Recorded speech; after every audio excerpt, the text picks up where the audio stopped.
So guys, I've actually been nominated for another award, which is actually insane. But I would appreciate it so much if you guys would take like 60 seconds of your day to vote for me. I will leave the link in the top of the description box. Thank you guys so much. I look like a peacock. Hi guys, welcome back to my channel. So I'm looking a little bit creepy right now because I've literally just done my base and my eyebrows. I haven't done anything else because I'm going to be testing the new Urban Decay Beached collection, and I was very kindly sent this as a PR package. But if you guys are new to my channel, you might not know that the majority of my videos are drugstore based. I do kind of dabble in high-end stuff here and there, but I wanted to get into doing some more reviews of actual products that I thought you guys might be interested in buying and giving my honest opinions, because even if I have like a good relationship with a brand, I would still rather be honest in my videos about the products, because that way it's more helpful to you guys, and also I feel like it's more helpful to the brands because then I can give them some like constructive criticism, if you get what I mean. I thought I would just give my honest opinions on this collection. I'm not sure if it's actually out yet. I think it comes out like in May, but I will leave the Urban Decay website down below, and I'll also leave Ulta down below if you're in America, because I think it's launching on there. So when it does come out, it will be in the description box. Today's post notification shout out goes to Alicia May Hatherley. I think that's how you say her name. I'm sorry if I've got that wrong. And she says, I cannot praise you enough for mentioning recyclable packaging. It's so important that any brand or company recognise the environmental impact we all have. Love this video. I'm so nosy, so these are right up my alley. Also part of the notification squad, so a shout out would be lovely. Thank you so much, Alicia. And as always, if you guys want to be involved in the post notification shout outs, just turn on my notifications down below and then leave me a comment and I might shout you out next video. My hair is literally on its like 5th day of not being washed, so I just chucked a load of dry shampoo in it and I've put it up in a ponytail, and I think I could just about get away with it. Okay, so this is what the collection looks like. The first thing that I'm going to start with is bronzer, because I feel really pale right now. What I've already got on my face today is the Sleek Life Proof Foundation in LP01, and then the concealer that I used was the Barry M All Night Long Full Coverage Concealer in the shade Milk. This is really light, so if you've got very pale skin, then I would definitely recommend this. It's actually too light for me, but I used it under my eyes, and then when I powdered it, just kind of it all came together.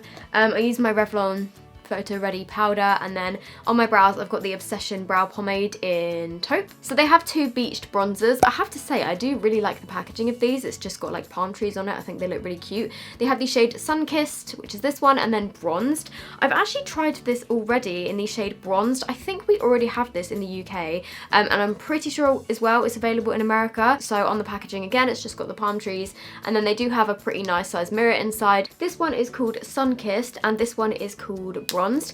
As you can see, Sun-Kissed is quite a bit lighter. To be fair, I can actually get away with this because it's not too pigmented to the point where, you know, it looks muddy on your face. And I have worn this before, but I definitely think that Sun-Kissed looks like it's going to be better. This one has slightly more of a kind of pinkish undertone. Let me just do some swatches of them. See, the thing is, trying to get it to swatch on my hand, I'm having to go in like a few times because they're not the type of bronzer where you just dip your brush into a tiny bit and then it's suddenly like bam, like full pigment. But for me personally, I quite like that because I've got quite fair skin. A lot of the time I really struggle with my bronzers. I find that they often look quite muddy because I'll dip my brush in, put it on my face, and then it will just be like a clump of bronzer. Do you guys feel what I mean? I'm not gonna lie, the shade Sun-Kissed kind of almost looks like a blush. It's got like a peachy sort of undertone to it. Bronzed is a little bit more on the kind of like browny orange side, and I'm just going to take the lighter one, which is called Sun-Kissed, and okay, on my brush, that looks like a lat. Ooh, that is quite a nice colour. See, what I would normally do is I would go in with a contour powder and then I would bronze up the rest of my face. So maybe I should have done that, but I kind of just wanted to test these. So this is the shade Sun-Kissed, just kind of like one dip and then tapping off my brush. On the other side, I'm going to do Bronzed. As you can see, this one does look slightly more warm on my skin, and this one is more kind of in between warm and cool, but this one is definitely darker. I'm just gonna go in with a little bit of this on the other side just to even them up a bit, and then going in with a angled brush, and I'm just going to use the shade Sun-Kissed to kind of warm up around my hairline and temples and see how we go. One thing I will say is they do seem to be blending nicely. Like, It's not really sticking to any particular clumps of my face. It's just kind of blending out pretty nice. Ooh, you know what? I actually like this bronzer because it's not too dark. A lot of the times I end up with a really dark, kind of muddy looking forehead.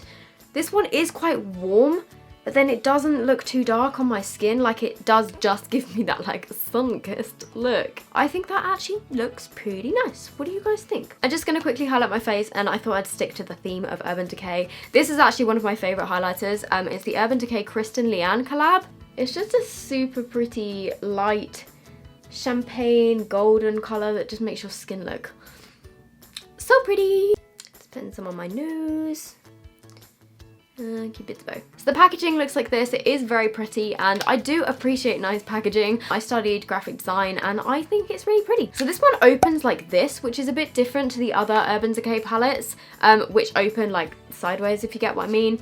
And it does have a mirror, but then I feel like so satisfying, and I feel like it would kind of be easier to hold the palette this way and have the mirror like that, so you can dip into the colors and then have the mirror like here, whereas with this you kind of have to hold it like this. And I don't know, I kind of just would prefer to have the mirror this way because then I can see more of my eyes. So these are what these shades look like. When I saw this, I think it's a beautiful looking palette. If you guys watch my channel, you will know that I like my warm tones, and there's lots of warm tones in here. There's then 2 pops of blue, which I think is nice. I kind of feel like colour is going to come back for summer. There's only 1 matte shade. I kind of wish that this shade, or maybe this darker blue, like one of the darker shades was matte, because I like to have a kind of transition crease shade that's matte and then like an outer corner shade that's matte. So that's the only thing that is just kind of disappointing. See, because the names are like this way round, I want to show you this way, but then I also want to show you this way because then I can get up closer. This is what the palette looks like. Okay, so because of the way that my light is, you can't really see these 2 shades here, but they're definitely a lot more kind of sheer shimmer shades. And then I'm swatching the palette after having filmed with it. This gold shade is super pigmented, but it's definitely more crumbly. Like, as you can see at the top there, they've got like some fallout, which happened. You need to be careful with it. These didn't have the same problem. This one's just a bit more chunky, but they are really pretty. So I'm taking the matte shade, which is called Daybreak. Like, see, this is just so awkward. I'm trying to like show you which one it is and then like turn it around this way, and then it's upside down. Whoa, that's quite pigmented. In terms of transition shades, this is pretty dark for me. But then something that is good about this palette is I like how they've got slightly darker shades, because then like any skin tone can use it. I just really don't like the mirror this way. And then if I want to hold the mirror this way, then the rest of the palette just kind of flaps around. Okay, so far this shade is blending nicely. Also, if you're new to my channel, I just want to say I'm not a makeup artist. Like, I'm not a professional, I've had no training. I just like to play around with makeup and do my best. But so far so good. This shade is blending very nicely. It's really pigmented. Another reason that I'd like for there to be a darker colour that's matte, like this one being matte, is because I want to do a cut crease using these blues. And normally, like for a cut crease, it kind of works out better, I find, for me anyway, to have a darker colour that goes through your crease. Okay, and then dipping into the shade Salt, which is the lightest shade. And I'm just gonna use this to blend out the edges a little bit. Okay, right, I can see the shimmer from that shade, so it definitely does have a bit of shimmer in it. So I am then gonna take a bit of the shade called Wedge, which is this darker brown, on the outer half of my eyelid. And then I am just gonna bring this into my crease because I do want to do a cut crease. See, the reason I don't like using shimmers on my outer corners is I find that they just look, they emphasize like the wrinkles of my eyes. I don't know, can you guys kind of see how it doesn't look as smooth? Because they're shimmers, I find that they don't blend as nicely. And then going back in with my fluffy brush, and I'm taking a bit more of this shade called Daybreak, which is the orangey shade, and I'm just gonna kind of go back over it and just blend out the edges a little bit more. There is always this patch on this eye that just doesn't blend. So I'm just gonna cut my crease using the Revolution Conceal and Define in the shade C2. Okay, so that is definitely not perfectly even. And then taking the bright blue, which is called Double Dip, and I'm just taking this on a flat brush, and I'm gonna put this where, look, see, this now blocks my face. I'm gonna put this where I've cut my crease. Whoa.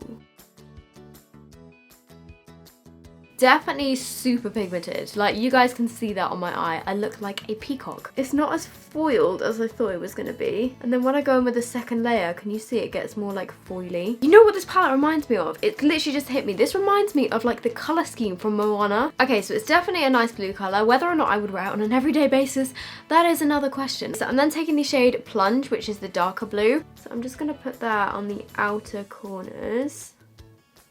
Ooh, this one's more foily. Something that I've literally just noticed, so far with this palette, I haven't actually had any fallout onto my under eyes, which is quite rare. I was kind of expecting to get some fallout, especially with the shimmers, because some of the Urban Decay shimmers that I've tried in the past, they do have a bit of fallout. Blend it together a bit. And then I'm going to use the shade 16th Street, which is this bright bronzy gold, and this looks very, very foiled in the pan. And I'm just going to put this on the inner. Oh, okay. This one does not want to pick up on my brush. That is so strange. It's gone on clumpy, but then when I swatch this with my finger, it is the most gorgeous, like intense, shimmery gold. I'm just going to try another brush. I don't know whether it's because I'm trying to layer it over the top of that blue eyeshadow. It's just not... It's not going on how I expected it. I think this particular shade just does not like being layered over the top of another shade. And there is a bit more fallout with this one, which is a shame. But I do think if you applied it with your finger and like put it in the middle of your eyelid, it would work. But just with a brush, it just doesn't, it's not liking me. So I'm just gonna go back over with a bit of the blue to kind of disguise that a little bit. And then taking the shade Blaze, which is the lighter gold, and I'm just going to put this in my inner corners, I think. Ooh, this one, what the heck? This one has got a pink reflect to it. I did not notice that when I swatched it earlier. I'm then taking the shade Salt, and I'm going to highlight my brow bone with this. Ooh, okay, that's a nice brow bone colour. Okay, and then I'm taking the shade Daybreak, which is this one, and I'm just going to run that along my lower lash line. And then I'm taking this shade, which is called Heat Wave, which I haven't used. It's more of a brick red sort of shimmer colour. Okay, again, that one is really pigmented. That is really nice. You know what? Let's go in with this gold shade again and see if we can get it to work on my lower lash line. Why is that? On my lower lash line, it's actually sticking. And it looks metallic. Okay, so overall verdict of this palette, I do like it is pretty. The blue shades are definitely not your everyday kind of shades, but they are super pretty. I do also really like the matte shade, which is called Daybreak. Wedge is also nice, but I just wish this was matte. Like, the issue that I have with this palette is I just wish that either this one or this one were matte. This shade was just a bit tricky, like, it's super pigmented, but it just did not want to go on my eyes, which was weird. So I definitely have to try it again in future. Maybe just, I think it would just, honestly just work better if you applied it with your finger. They've then got two eyeliners, which I think are just from their standard collection, but we have these shades Goldmine and Lucky. Goldmine is this bright yellow gold color, which, to be honest with you, I don't really think I would ever wear that as an eyeliner. Like, with pencil eyeliners, for me, I only really wear them in my waterline, and I don't think I'd really wear like a yellow gold in my waterline, but I might try it in a second. And then they've also got the shade Lucky. Okay, so excuse the remainder of the eyeshadow swatches here, but those are the two liners. Like, for me personally, I just don't really think that they're shades that I would really reach for, like, especially not the yellow gold. Like, if you're into pencil eyeliners, maybe if you use them on your upper lash line, or I don't know, if you use them as like a base for your eyeshadow, then you might like these. But I'm gonna try and put this in my waterline and see if it will show up. Yeah, see, metallic shades just don't tend to work in the waterline. Like, let's try the shade Lucky. Okay, so this one definitely does show up in your waterline, actually. Like, honestly, just for me personally, I don't really tend to wear pencil eyeliners that much, so I don't think I would spend like the money on these, because they are obviously like a more pricey pencil. Before I do my lashes or anything, this is what the eyeshadow looks like. Okay, so I couldn't be bothered to put on falsies, but I did just use my Kat Von D tattoo liner, and then the mascara that I used is the Kiko Luxurious Lashes Extra Volume Brush Mascara, which is okay, but it took quite a lot of building. And then finally in this collection, they've launched 3 lipsticks. 2 of these are metallic. Then there's also a bright red one, which is called 100 Degrees, and that one says it's sheer. Again, the packaging of these is nice. Oh my goodness. This shade called Tower 1 is a metallized finish, and it's literally like a glitter lipstick. Okay, I'm so confused. It's completely sheer, but it's just got like gold glitters in it. Maybe this will look like a lip gloss. Let me try that on. Okay, that is completely different to what I was expecting. It almost looks like a gloss. Let me just give you a close-up. Can you see how it's got like tiny glitters in it? It's got tiny flecks of like pink and gold glitter. You know what? I'm not mad at it. I thought it was going to be like a gold, ugly, metallic lipstick. It does feel super comfortable. You can't feel any of the glitter or anything. It doesn't feel gritty. It doesn't feel drying. It feels like a nourishing lip balm with glitter in it. The second one, which is called 100 Degrees, is just like a hot red coral sort of colour, and this one again has got a glossy finish. That's that one there. Final one, Heat Wave, has also got a glossy finish, but this is a metallic copper sort of colour. That's probably my least favourite out of all of them. So those are the 3 shades there. To be honest, I would never wear this. Like, I don't know, I just don't really think I would get any use out of it. I am just gonna try on, to finish this video, I'm gonna try on the shade 100 Degrees because I haven't worn a red lipstick in months. It kind of looks like more of a corally, pinky sort of red when it's actually on your lips, and I feel like this is the type of lipstick that I'm gonna get all over my retainer. Again, like, it feels really moisturizing and stuff. It's just not the type of color that I would go for on like an everyday basis. Okay, so this is the finished look. What do you guys think? And then the eyeliners were not really my favorite. I'm just not really a fan of like pencil eyeliners. And the bronzers I actually really liked. I really like this. Where's it gone? I really liked the Sun-Kissed shade of bronzer, and I do think that I'm actually going to get a lot of use out of this. And then for the lipsticks, I'm not too keen on the like metallic coppery shade. This shade is pretty, and the other shade was not what I was expecting at all, but I do actually think it's kind of cool. This is everything just a little bit closer. Okay, so that is it from me. I've been filming now for like at least 2 hours. I need to go and eat some dinner, but I really hope you guys have enjoyed this video. I hope it was helpful to, like, you know, help you decide whether or not you want to buy this collection or not. If there are any other products that you guys want me to test and give my honest opinion on, then let me know down below. And yeah, that is it from me. If you aren't already subscribed, I would love it if you would subscribe, and I will see you guys in my next video. Bye. Why is this mirror like this?